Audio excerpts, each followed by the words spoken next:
O ministro Gilmar Mendes, do Supremo Tribunal Federal, afirmou que a investigação do inquérito do golpe é diferente de outros escândalos já julgados pela Corte, como o Mensalão e a Lava Jato.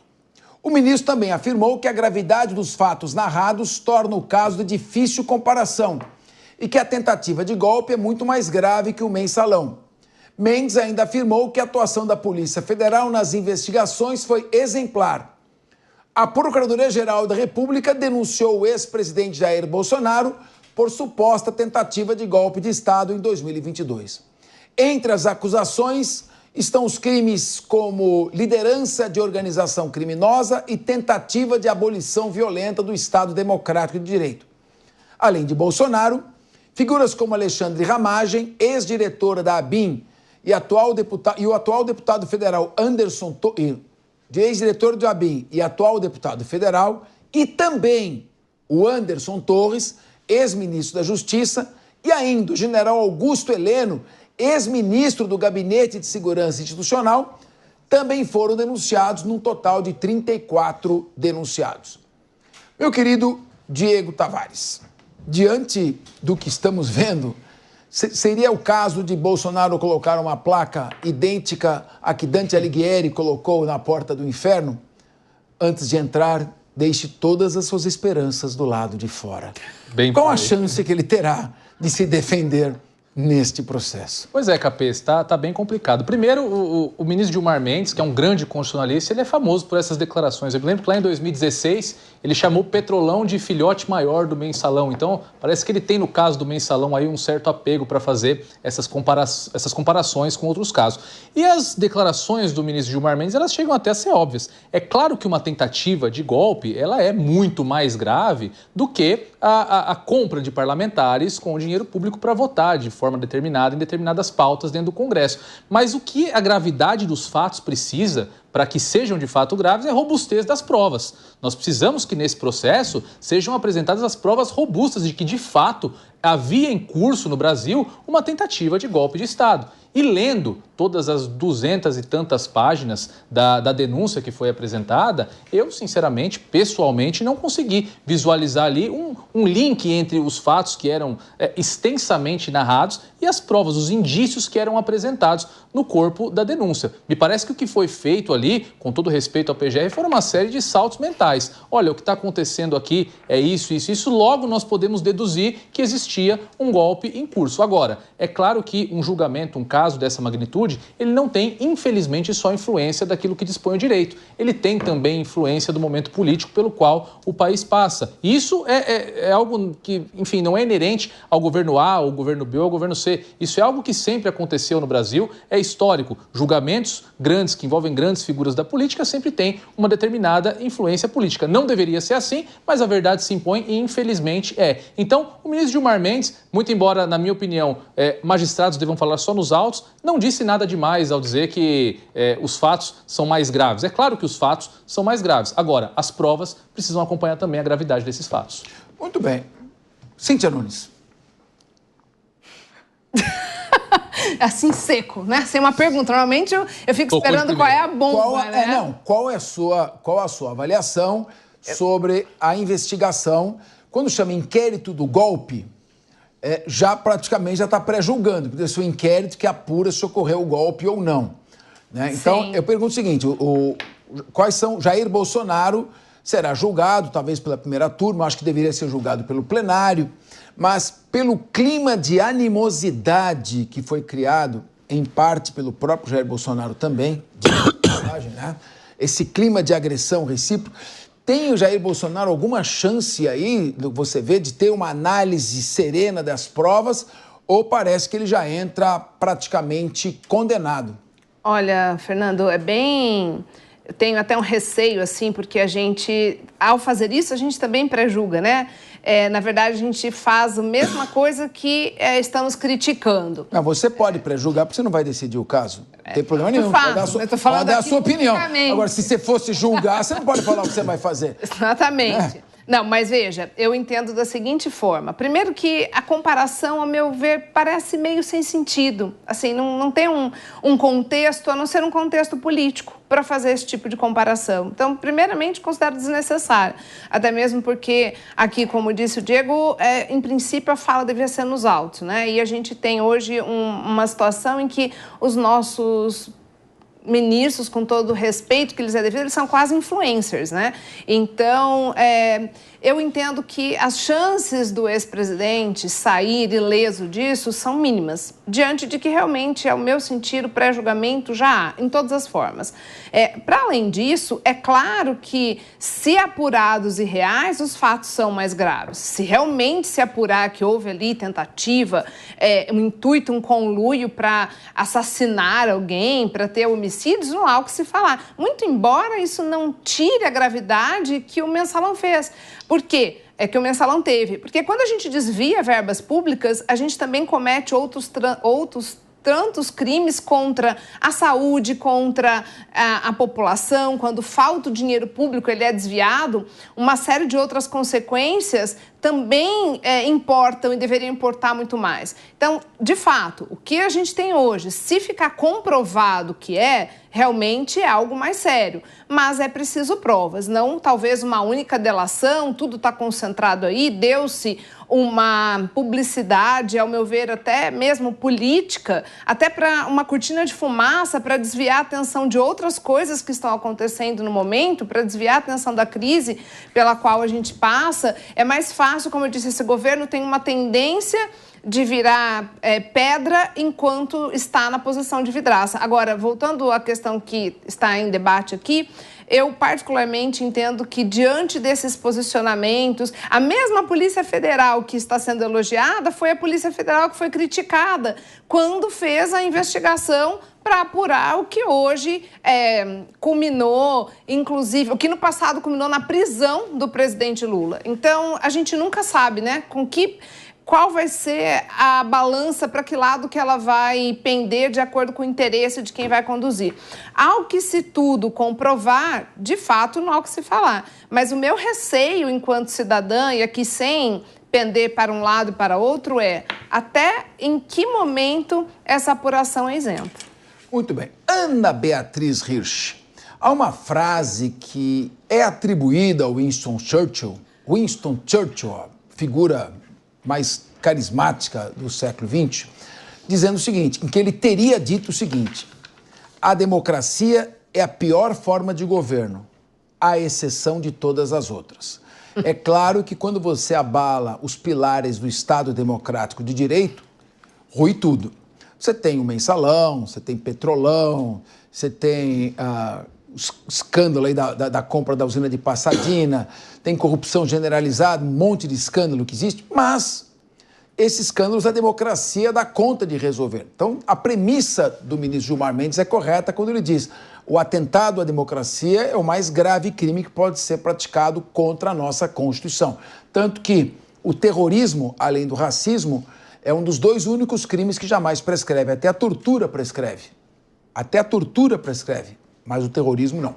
Agora, o que eu indago a você é o seguinte: qual a chance de que as defesas de Jair Bolsonaro possam questionar a maneira como foi extraída a delação de Mauro Cid? Se essa delação, se ele mudou tantas vezes de versão, qual dessas versões que seria a correta? Se essa versão dele é comprovada por alguma prova idônea?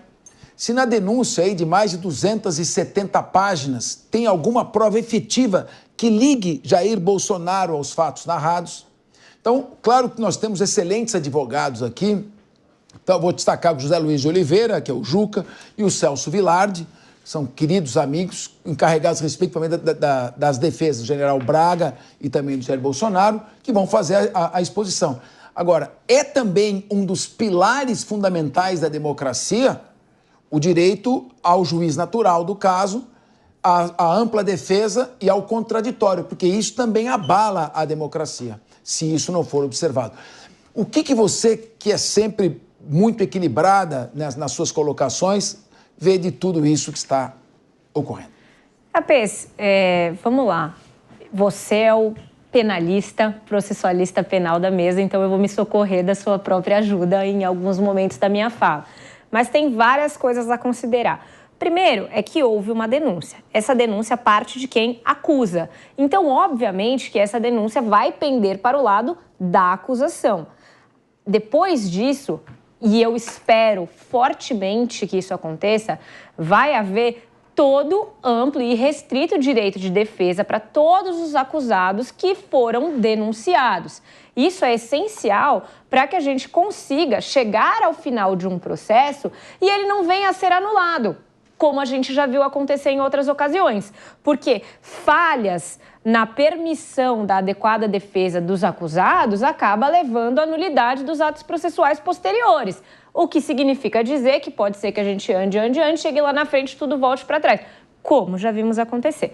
Aí eu acho que tem uma outra questão, que essa para mim me pega demais, que é a questão do juiz natural, que é a questão da imparcialidade daquele que vai julgar. Quando nós sabemos que parte de todo esse contexto é justamente uma rixa entre um dos acusados, ou a maior parte dos acusados, e aqueles que vão julgá-los, né? Aí a minha pergunta é, tudo bem, então é só a gente sempre atacar o STF, que não vai ter quem nos julgar, porque eles vão ser parciais, então não haverá julgamento. Existe essa questão, eu sinceramente não sei como a corte vai se comportar, mas eu realmente espero, e a única coisa que eu posso opinar, é que o processo aconteça da maneira mais transparente e mais fiel à letra da lei para evitar questionamentos e nulidades. Muito bem. Rodolfo Maris, eu pessoalmente, eu acredito na Corte, eu acredito no Supremo Tribunal Federal, eu conheço praticamente todos os ministros, tenho um excelente relacionamento com praticamente todos eles. Eu não coloco em dúvida a seriedade da Corte ou a capacidade de julgar o caso. Mas a questão que eu levanto aqui é toda a animosidade que precedeu esse processo, todo o envolvimento político que ocorreu. O prédio do Supremo Tribunal Federal foi invadido, vândalos destruíram documentos históricos, esculturas, uma escrivania que veio de Dom João VI em 1808 para cá.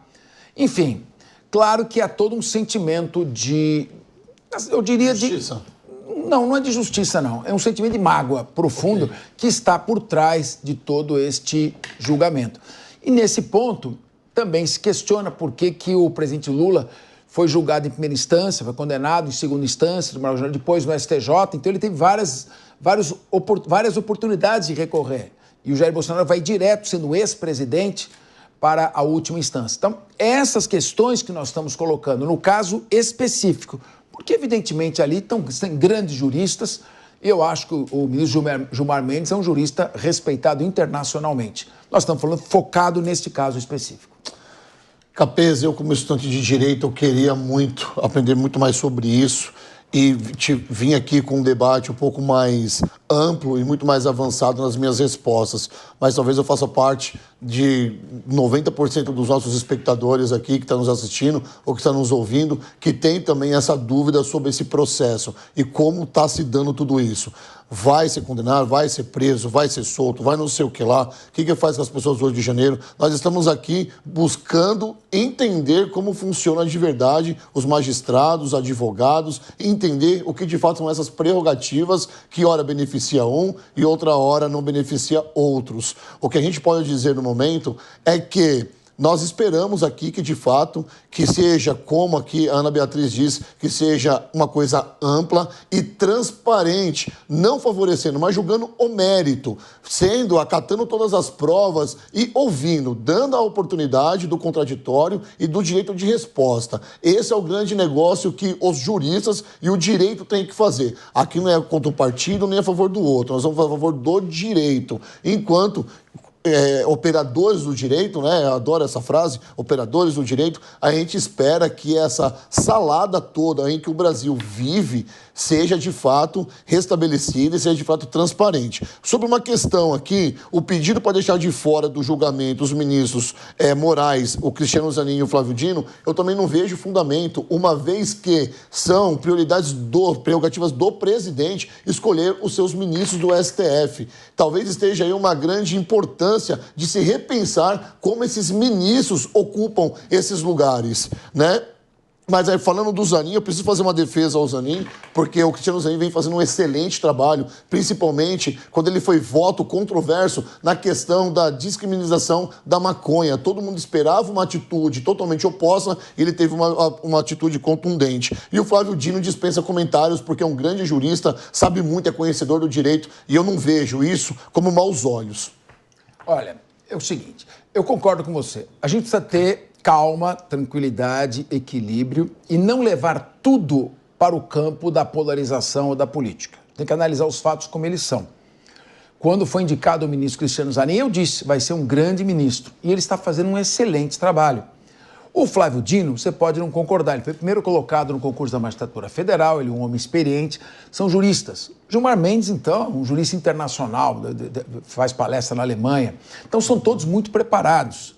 Nós estamos querendo dizer o seguinte, neste caso específico, há uma questão que pesa muito, que é o clima de animosidade e rivalidade que foi criado, todo o ambiente político e as agressões que trocaram, e algumas delas partiram do próprio ex-presidente Jair Bolsonaro. Como é que isso vai influenciar no momento da decisão? O Supremo teria uma oportunidade histórica, porque no momento, ao mesmo tempo que ele julga, ele também está sendo julgado. Estão todos observando se vai ser exercitado um direito de vingança ou uma análise serena das provas dos autos.